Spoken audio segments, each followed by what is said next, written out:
Subscribe and download over 1 million code snippet including this tutorial from codegive.com, link in the description below. Title: Getting Started with Python GUI Development, a step-by-step tutorial.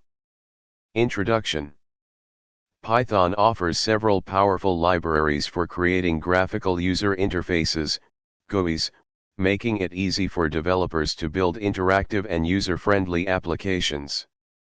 In this tutorial, we will guide you through the process of setting up a basic Python GUI using the Tkinter library. Ensure that Python is installed on your system.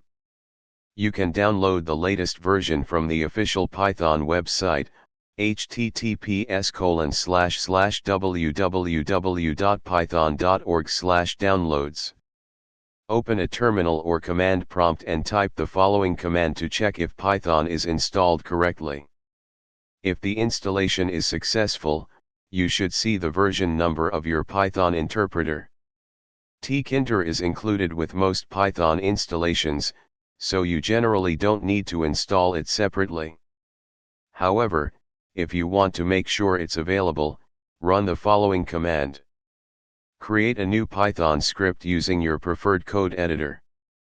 Save the script with a .py extension, for example, GUI_example.py. This script creates a basic Tkinter window with a label displaying Hello, Python GUI. Open a terminal or command prompt, navigate to the directory containing your script, and run the following command. This will launch your Python GUI application. Explore the Tkinter documentation to discover various widgets and options for customizing your GUI. You can add buttons, input fields, and other interactive elements to create a more sophisticated user interface.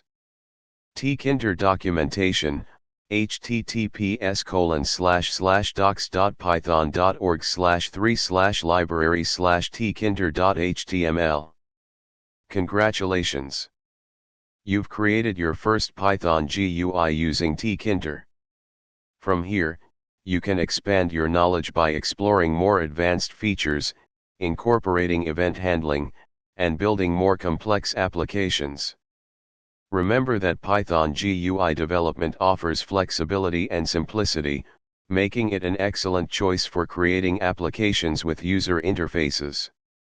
Happy coding! ChatGPT